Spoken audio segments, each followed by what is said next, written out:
Hello everyone, GoldenNova here. Last week we tried to learn the lessons of ritual by studying Herald, but their heavenly might didn't really mix well with the undead power coursing through my Vendred veins, something I probably should have predicted. So I've changed up my strategy. Instead of trying to jump headfirst into the deepest part of the ritual pool, I'm gonna dip my toes into an archetype that has a little bit of ritual presence to get acclimated for the rest to come.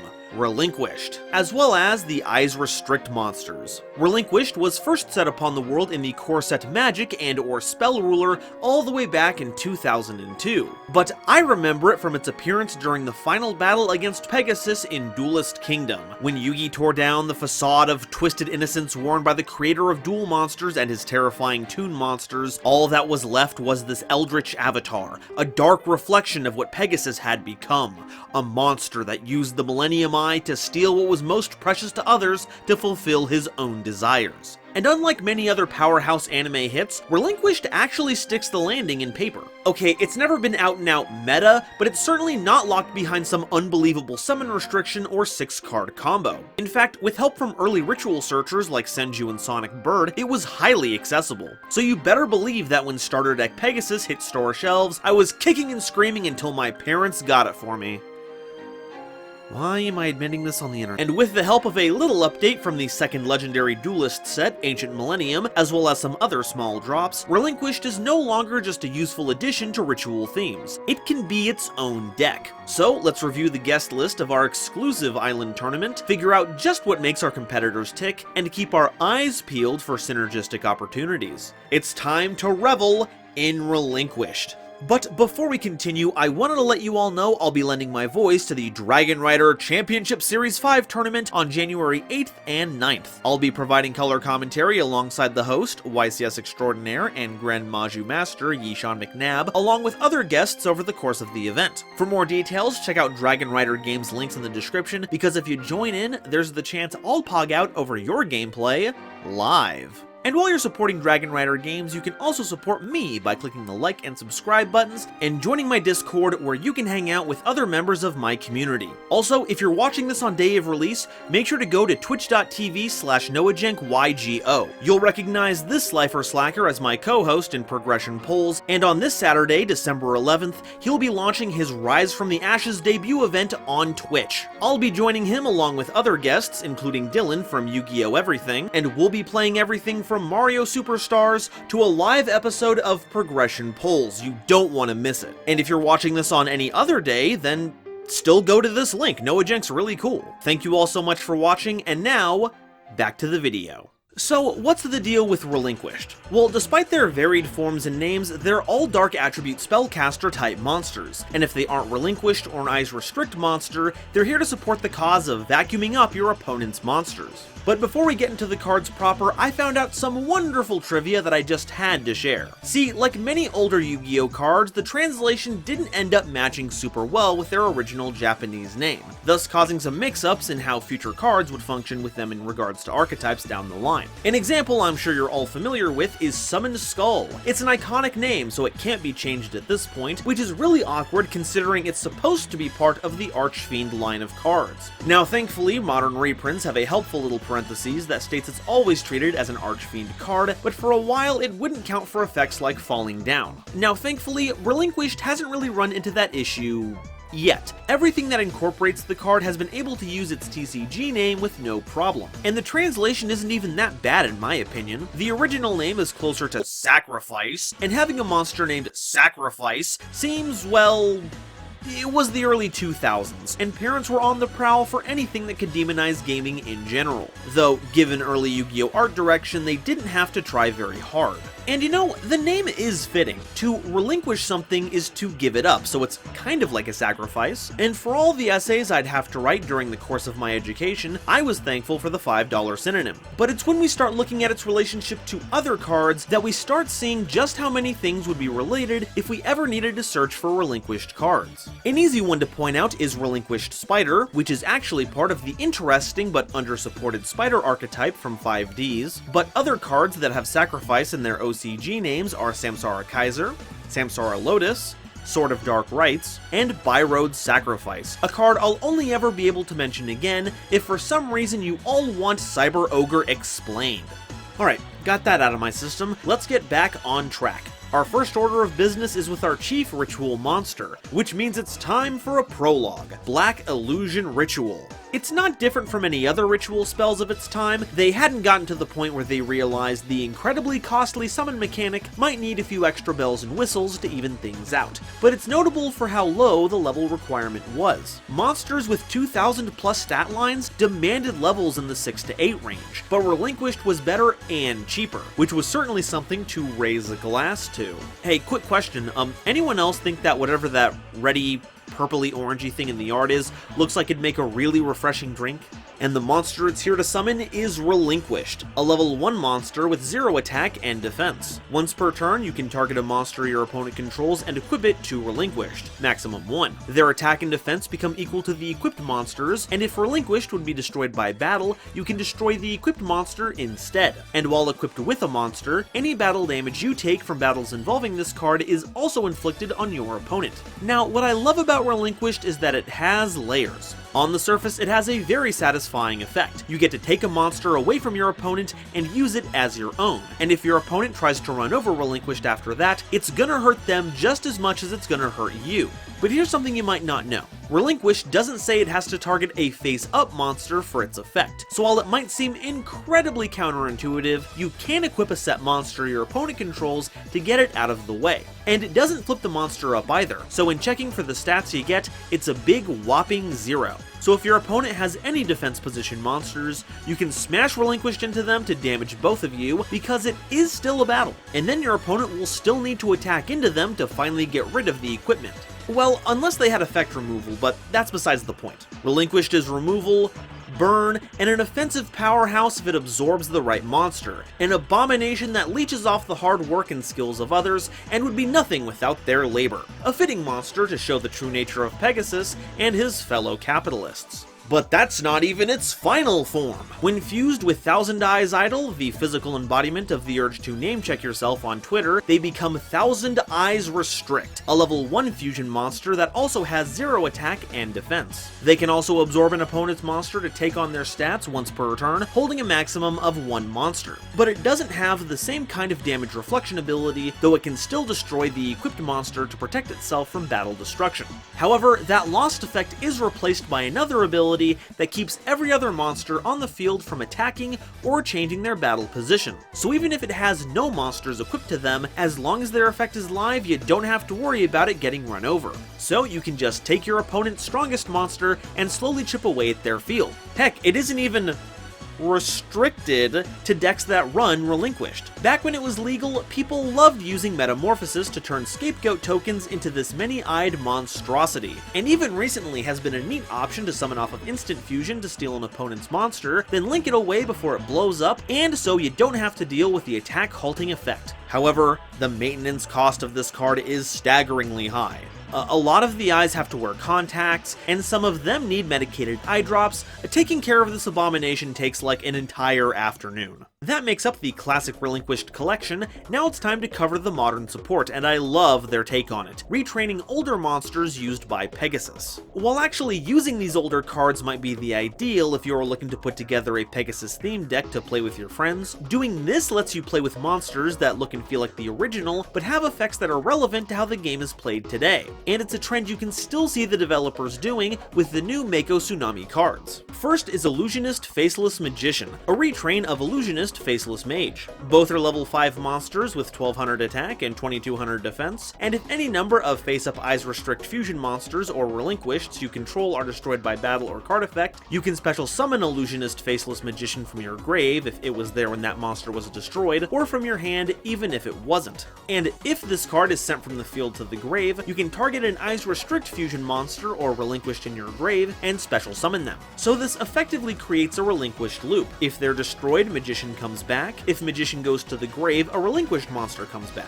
Granted, it's not a perfect loop. Magician triggers if sent from the field to the grave in any way, whether it's sent, destroyed, or used as material for a summon, but the Relinquished monsters specifically need to be destroyed, and each effect can only be used once per turn, so the loop can be overloaded. But considering how many resources we need to sink into our ace monsters, it's a great way to save face if we ever lose them. Millennium Eyes Illusionist is a retrain of Dark Eyes Illusionist, and both are level 2 monsters that have 0 attack and 1400 defense. The older card was a flip monster that kept a targeted monster from attacking while Dark Eyes was on the field, but our new version is actually something of a hand trap. As a quick effect, you can discard Millennium Illusionist to target an effect monster your opponent controls, and equip it to an Eyes Restrict fusion monster or Relinquished you control as if it were equipped by that monster's effect, conferring all the attack and defense bonuses that entails. Also, if any number of Eyes Restrict fusion monsters or Relinquished are special summoned anywhere, you add Millennium Eyes Illusionist from your grave to your hand, open parentheses, this is not optional, closed parentheses.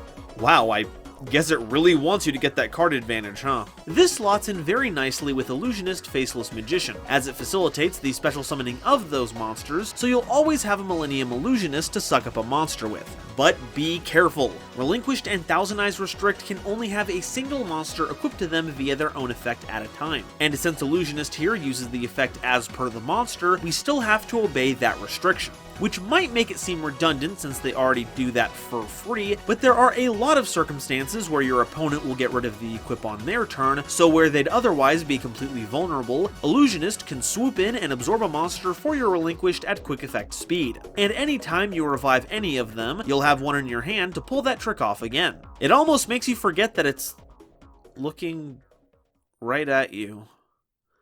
Like, it's only a drawing, but could such a lifeless thing have a look that's so purposeful, bloodthirsty, hollow? It reaches, but it can't possibly be for me, right?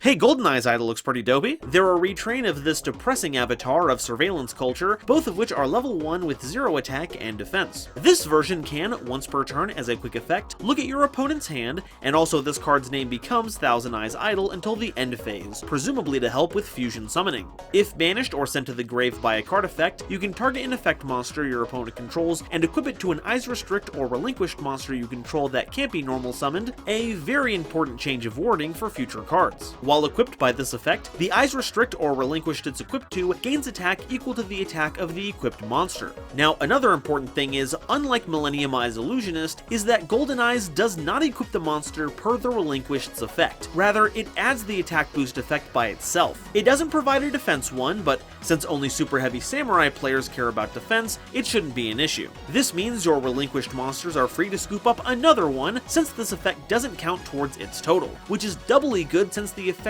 will be triggered immediately after being used as fusion material. Not bad for one of the most popular N64 games ever released. Now it's time to talk about some new extra deck threats, and the one I'm most excited for is Millennium Eyes Restrict. They're a level 1 monster with 0 attack and defense, requiring Relinquished and any effect monster as material. Now, they cannot scoop up monsters at will like previous entries, but instead do so in response to your opponent activating a monster effect, and when they do, you can pick any effect monster your opponent controls or is in their grave, equipping it and gaining its attack and defense. Now, we do lose the ability to destroy the equipped monster to keep Millennium Eyes Restrict safe from battle destruction, as well as its damage reflection. But in exchange, there's no cap on the amount of monsters that can be scooped up, and monsters who have the same name as ones equipped to it by its effect can't attack, their effects on the field are negated, as well as any of their activated effects anywhere. Because of this, Millennium Eyes made for another great pick for instant fusion. If you wanted to keep yourself insulated against hand traps, you could summon Millennium Eyes, and if your opponent dropped an Ash Blossom to negate a search, well, your opponent just activated a monster effect. And hey look, there's an Ash Blossom right there, how convenient. By the time the chain gets to Ash, it's already been stapled onto Millennium, which negates the Ash's effect, letting you search in peace. And that's just when it's splashed into a deck. Let Millennium accrue monsters by its own effect in a proper deck, as well as also by its own effect by way of Illusionist, and you'll start shutting off your opponent's lines of play left and right. It's a pretty ridiculous boss monster that you won't want to miss, because an opportunity like this only comes once in a millennium. Another nifty monster is Relinquished Anima, a Link 1 monster with 0 attack, requiring a level 1 monster as material except a token. They can target a face-up monster that they point to, and equip that monster to Anima, maximum 1, gaining that monster's attack. It doesn't have any kind of utility effect, but if your deck runs level 1 monsters, then you've got a watered-down Relinquished right at your fingertips. If your opponent doesn't place their monsters correctly, they can end up on the whole other side of the board at a moment's notice. But it's not only from the main monster zone you can do this from. If your opponent summons a Link monster with an upward pointing arrow, like Anima does in the extra monster zone, and leaves it there, you can punish them by linking Anima into the zone they give you. Now, Anima can't use that equipped monster for battle protection, so you can't keep threatening to scoop up whatever they put in the extra monster zone, but it is still removal. And while this doesn't fit into the criteria to be used with Illusionist, as it calls for Relinquished, not a relinquished monster, GoldenEye's Idol does check for relinquished monsters that can't be normal summoned. And if you see someone trying to normal summon Relinquished Anima, well, let's just say they might have gotten how the game works flipped on its head. And to tie it all together, we've got a little fusion spell to go along with it. Relinquished Fusion is a quick play spell that can fusion summon an Eyes Restrict fusion monster from your extra deck by banishing the material from your hand, field, and or grave. During your main phase, you can banish this card, then target an effect monster your opponent controls, and equip it to an Eyes Restrict fusion monster or Relinquished you control as if it were by their own effect. So now we have another way to scoop up even more monsters, as well as, you know, summon our fusions. Being a quick play spell was a bit of an odd choice, but considering we have Illusionist and Idol to equip outside of our usual effect activations, that's just icing on the cake. Your opponent thinks their play sequence is safe, and just before they commit to activating one of their most important effects, you flip Relinquished Fusion and threaten to take it with Millennium. Or just halt an entire battle phase by slamming down Thousand Eyes Restrict. Heck, since it uses material from the grave, you can sit on Relinquished, have your opponent waste resources trying to get it off the field, then you just make another monster absorber out of nowhere. It's an incredibly useful card with a ton of little utility interactions, making it a must-play in the deck, even if it does feel like you're basically giving yourself over to the Avatar of the Eye. Shoutouts to all my Magnus Archives fans out there. Okay, so that's all the Relinquished cards, but what do we do with them? Well, if it looks like a control deck, feels like a control deck, and floats around ominously, cataloging and analyzing your every move, your every thought like a control deck, then it's probably a control deck. We'll keep our opponent's options limited so our relinquished monsters can snuff out the rest, using their monsters' attack points to strip away their own life points. But what can we play to help them out? Well, your standard ritual support applies here. Pre-preparation of rites can grab the whole kit and caboodle, while Manju of the 10,000 Hands can fill in any gap if you have one but not the other. Or, if you do have both, Manju can get you Saravis, the Ancient and Ascended, to counteract some targeting effects. The Ritual Djinns can help make your ritual summons cheaper than they already are, and can even grant Relinquished targeting protection, making it even harder for your opponent to interact with them. And Relink Karibo was practically made to help here, giving you a draw when used as tribute fodder, and gives you a little extra battle protection to help your Relinquished get through your opponent's battle phase. And if you want a way to spring Relinquished on your opponent like you can with your Eyes Restrict fusions, run Transonic Bird. You're definitely going to want to make sure you are running the pre-prep and Manju packages to make sure you have the levels to make this work, but then you can surprise your opponent with a Relinquished on their turn to make full use of Illusionist's hand trap effect. And then you get to negate a card for the turn thanks to Transonic Bird. That's pretty cool. Where Arf Thou has some interesting usages. If you control Relinquished, you can search GoldenEye's Idol, which you'll likely be able to normal summon at that point to avoid the damage. Then you can take a peek at your opponent's hand to know the best course of action.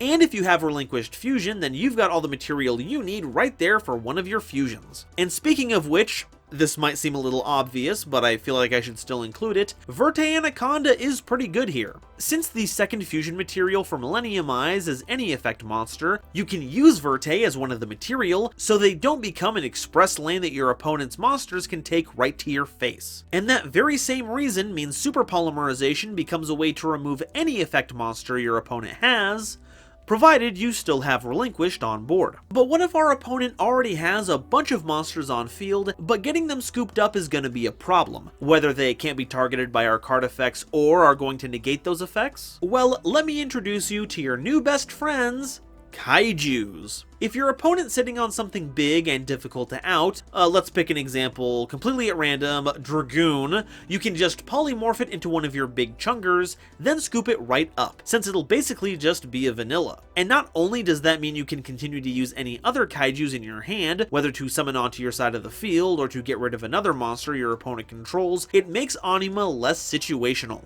Since you choose which zone the Kaiju gets summoned to, you can pick the one in front of whichever extra monster zone you're looking to use, and then it's like your big, civilization-destroying companion never left. As for a silly tech pick, it's gotta be Immortal Phoenix Gearfried. Yeah, when you equip a monster to your Relinquished, that becomes an equipped spell. Banish them to summon your big fiery beefcake, then use something like Relinquished Fusion's Grave Effect or Illusionist to equip another monster. And if you need negation, well, send one of those equipped monsters to the grave and Gearfried has you covered. And if you're worried about not having actual equipped spells to work with them, then don't fret, because we have one tailor-made for ritual decks, Fulfillment of the Contract, which is basically premature burial for ritual monsters. And that's all I have to say about Relinquished. Is it competitive? Not likely, at least on a wide scale. But I feel like it has the exact kind of toolbox for someone with the time, creativity, and gumption to tune it to their particular metagame. But with Brothers of Legend having recently dropped,